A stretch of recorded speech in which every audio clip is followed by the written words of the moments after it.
One thing you might be worried about, especially if you have quite a busy life, is whether the amount of days you're training is enough. After all, a lot of programs out there commonly recommend training for 5, 6, 8 days per week. Unfortunately, that's tough if your schedule is filled with work, school, family time, or something else. But what if we didn't have to hit the gym so often? What if something like 3 days per week is enough? Luckily for us, a new study might give us some guidance on this very topic. Let's dig in.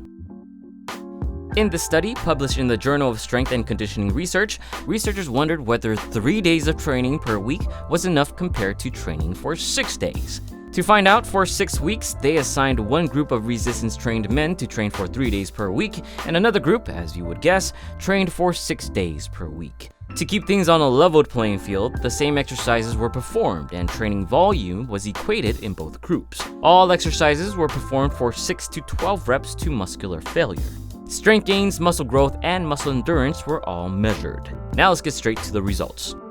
For muscle endurance, no statistically significant improvements were seen in either group. Looking closer, the 3-day training group did see a very modest improvement, but nothing too worthy of note. For strength, both did see significant improvements in the squat and bench press 1-rep maxes. Improvements, however, were not significantly different between the two groups. It is important to note, though, that the study protocol of training between 6 to 12 reps is not a strength-oriented training program. Typically, strength training requires working with lower rep ranges, 1 to 5 reps, with heavier loads. 6 weeks is also a pretty short time frame. Considering these factors, even though the subjects did get stronger in this study, we have yet to see if a more strength-oriented study would show benefit with lower training frequencies. Hopefully, future studies will cover this. And finally, the results for muscle growth.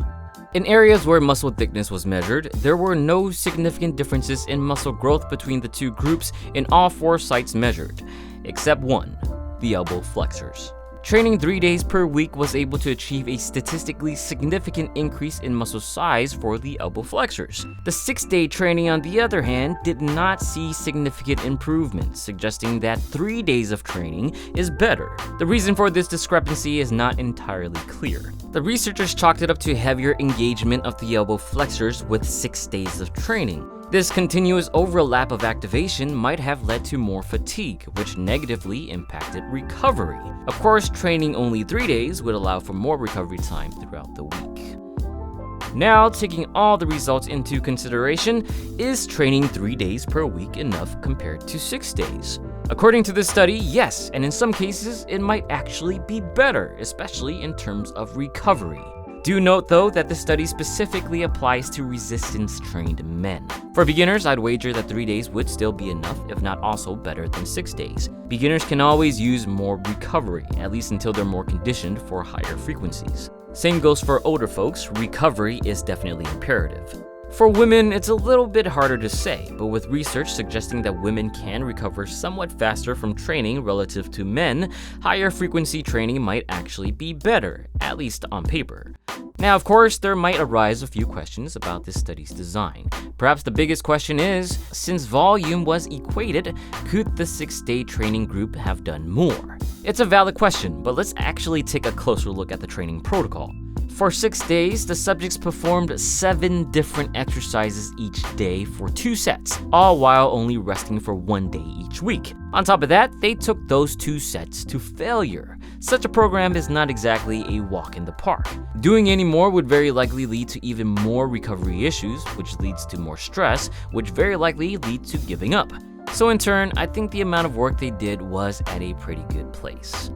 But there you have it, 3 days versus 6 days of training per week. Both seem to work pretty well depending on how you split the exercises. Choose the amount of days that works for you and a decent program to go along with it. If anything, watching your total pizza intake would be more important. Let me know what you think about training frequencies and this study in the comments below. If you enjoyed this video, then please give it a thumbs up and share it with your 3-day training loving friends. Subscribe for more fitness videos. As always, thank you for watching and get your protein.